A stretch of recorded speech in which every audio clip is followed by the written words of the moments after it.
இது மகிமை நேரம்.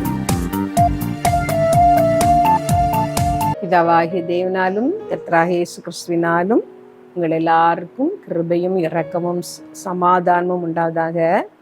இந்த நாளின் செய்திக்கு ஆதாரமாக நான் எடுத்துக்கொண்ட வேத வசனம் உபாகமம் 6ஆம் அதிகாரம் 6வது வசனத்திலிருந்து சில வசனங்கள்.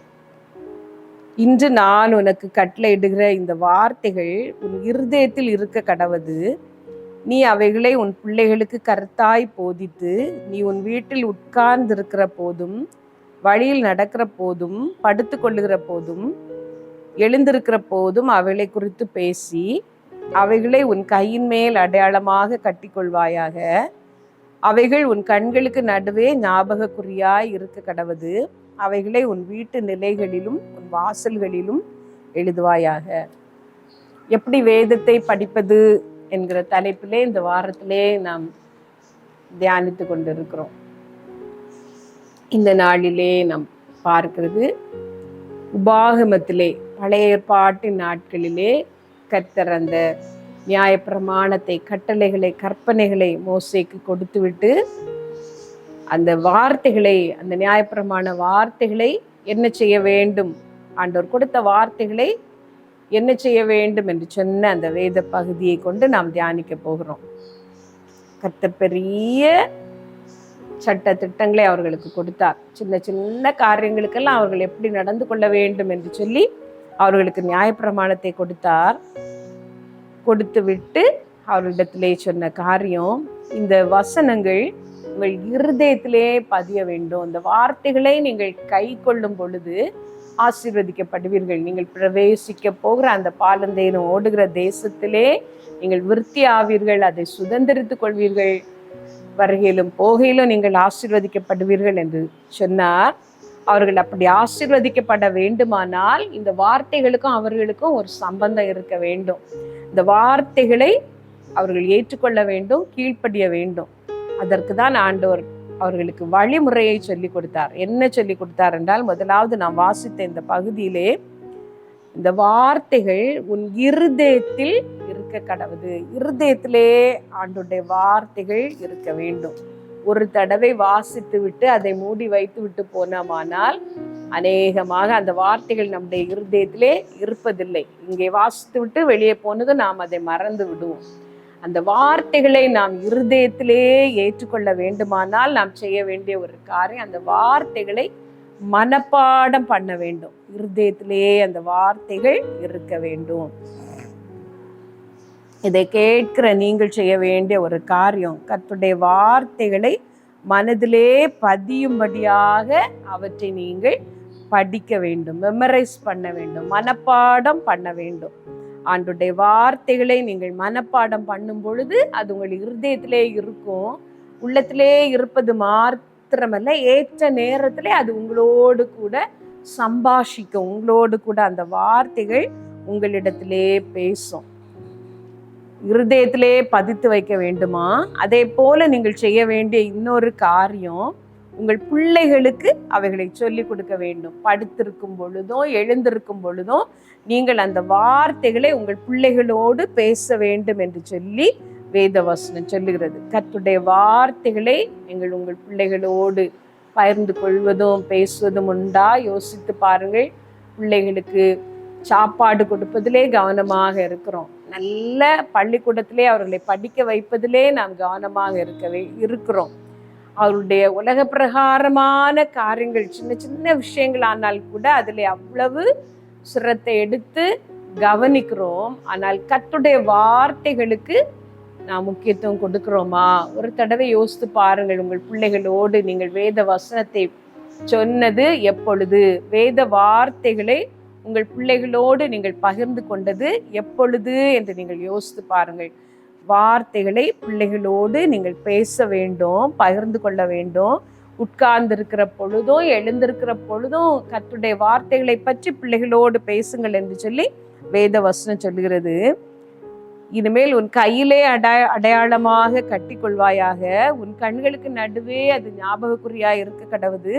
உன் வீட்டு நிலைகளிலும் உன் வாசல்களிலும் எழுதுவாயாக. வீட்டிலெல்லாம் நீங்கள் வசனத்தை எழுதி தொங்க போடலாம். கர்த்தர் உங்களுக்கு தருகிற வாக்கு தத்தங்களை நீங்கள் வீட்டு நிலைகளிலே எழுதலாம், வீட்டு வாசல்களிலே எழுதி போடலாம். கர்த்தர் உங்களுக்கு செய்ய சொல்லுகிற கற்பனைகளை, கட்டளைகளை நீங்கள் எழுதி போடலாம். நீங்கள் அப்படி எழுதி போடும் பொழுது நீங்கள் ஆசீர்வதிக்கப்படுகிறீர்கள்.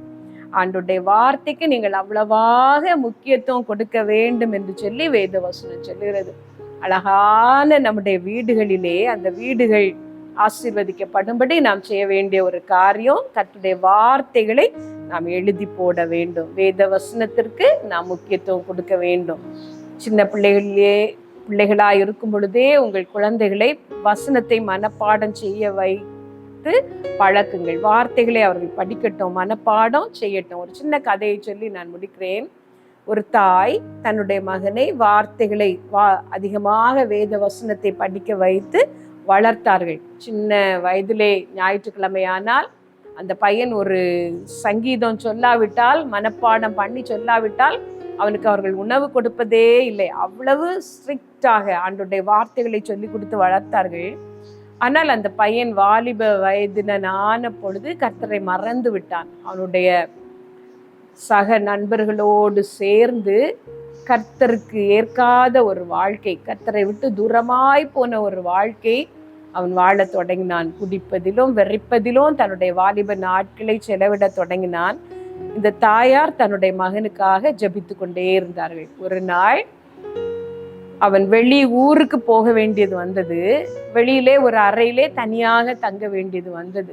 எப்போதும் போல அவன் படுக்க போனான். உலக பிரகாரமான காரியங்களை அதிகமாக பார்த்து விட்டு அவன் தூங்க போகும் பொழுது நடு ராத்திரியிலே திடீரென்று அவனை யாரோ உலுக்குவது போல இருந்தது. அவன் கண்ணை திறந்து பார்த்தால் ஒரு கருப்பான ஒரு உருவம் நின்று கொண்டிருந்தது. மிகவும் பயமடைந்தவனாக, ஐயோ யாரும் உதவிக்கு இல்லையே, நான் என்ன செய்வது, இப்பொழுது இந்த அறையை திறந்து வெளியே ஓடினால் நலமாக இருக்கும் என்று அவனுடைய உள்ளத்திலே பட்ட பொழுது அவன் மிகவும் பயந்தான். பயந்த பொழுதுதான் கர்த்தரை அவனுக்கு ஞாபகம் வந்தது. உள்ளத்தின் ஆழத்திலே ஏசப்பா இயேசுவே எனக்கு உதவி செய்யும் இந்த மனதிலே நினைத்தான். அவன் நினைத்த பொழுது தாயார் சின்னதிலே அவனை வளர்த்தின விதம் அவனுக்கு ஞாபகம் வந்தது. அம்மா எவ்வளவு பக்தியாக என்னை வளர்த்தார்கள், இன்றைக்கு நான் தூரமாய் போய்விட்டேனே என்று சொல்லி, இந்த தடவை எனக்கு இறங்கும் ஆண்டவரே என்று சொல்லி அவன் ஜெபித்தான். ஒரு சின்ன ஜெபம் பண்ணினான். ஏசப்பா எனக்கு இந்த சூழ்நிலையிலே உதவி செய்யும், நான் இனி உம்முடைய பிள்ளையாக மாறி விடுவேன், சின்னதில் இருந்தது போல நான் அந்த பக்தி வாழ்க்கைக்கு வந்து விடுவேன் என்று சொன்னதும் அவனுடைய உள்ளத்திலே ஒரு வசனம் வந்தது. தாயார் கற்றுக் கொடுத்த ஒரு வசனம். இரவில் உண்டாகும் பயங்கரத்துக்கும், பகலில் பறக்கும் அம்புக்கும், இருளில் நடமாடும் கொள்ளை நோய்க்கும், மத்தியானத்தில் பாழாக்கும் சங்காரத்துக்கும் பயப்படாதிருப்பா என்கிற வசனம் ஞாபகத்துக்கு வந்ததும் அவன் அதை சொல்ல தொடங்கினான். பழைய ஞாபகம் அவனுக்கு வந்தது. அவன் வசனத்தை சொல்ல சொல்ல அந்த அந்தகார ஆவி விலகினது. அவன் முழங்கால் படியிட்டு ஜெபித்து தன்னை ஒப்பு கொடுத்து விட்டு சுகமாக தூங்கினான்.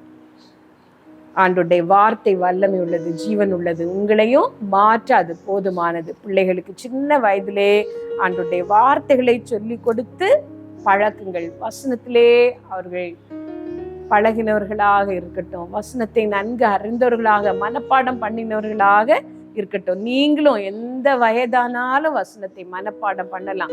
அது உன் இருதயத்திலே இருக்க கடவுது என்று வேத வசனம் சொல்லுகிறது. கர்த்தர் உங்களோடு பேசுகிற வார்த்தைகளை உங்கள் உள்ளத்திலே வைத்து மனப்பாடம் பண்ணி ஜெபித்து பாருங்கள். உங்கள் வாழ்க்கை இன்பமாக மாறும். நல்ல தகப்பனே, உங்களுடைய வார்த்தைகளை மனப்பாடம் பண்ண எங்களுக்கு உதவி செய்யும். ஞாபக சக்தியிலே என்று சொல்லுகிற ஒவ்வொருத்தருக்கும் நீர் ஞாபக சக்தியை கொடும் ஆண்டவரே. உங்களுடைய வார்த்தைகளை தியானிக்கும் பொழுது, அதை மனப்பாடம் பண்ணும் பொழுது நீர் ஞாபக சக்தியை கொடுத்து உங்களுடைய பிள்ளைகளை ஆசீர்வதியும். அந்த நாளில் விசேஷமாய் ஏசப்பா, மறதி எனக்கு அதிகமாக இருக்கிறது, நான் மறந்து போகிறேன், எனக்கு ஞாபகம் இல்லை என்று சொல்லி இதை கவனிக்கிற ஒவ்வொருத்தருக்காகவும் நான் ஜெபிக்கிறேன். நாங்கள் எல்லாரும் இணைந்து ஜெபிக்கிறோம்.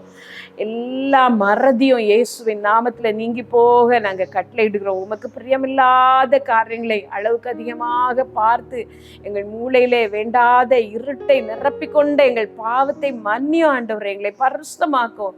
எங்கள் கண்கள் நேராய் பார்க்கட்டும். உமக்கு பிரியமானது நாங்கள் இனி பார்ப்போம் ஆண்டவரே. தீமையான காரியங்களை பார்த்து கொண்டே இருக்க மாட்டோம். எங்களுக்கு இறங்கும். எங்களுக்கு இருந்த அந்த பழைய ஞாபக சக்தி திரும்ப வரட்டும். இயேசுவின் இரத்தத்தை எங்கள் மூளையிலே நாங்கள் தள்ளிக்கிறோம். இந்த ஒவ்வொருவரையும் ஆசீர்வதியம்பா. இழந்து போன அந்த ஞாபக சக்தி திரும்ப நீர் கொடும் ஆண்டவரே. இயேசுவின் நாமத்தினால அந்த ஞாபக சக்தி திரும்ப கடவுது என்று நாங்கள் கட்டளையிட்டு ஜெபிக்கிறோம். கர்த்தாவே, எங்கள் ஒவ்வொருவரையும் ஆசீர்வதியும். உம்முடைய நாமம் எங்கள் மூலம் மகிமைப்படட்டும். இயேசுவின் நாமத்துல ஜெபிக்கிறோம் பிதாவே, ஆமென்.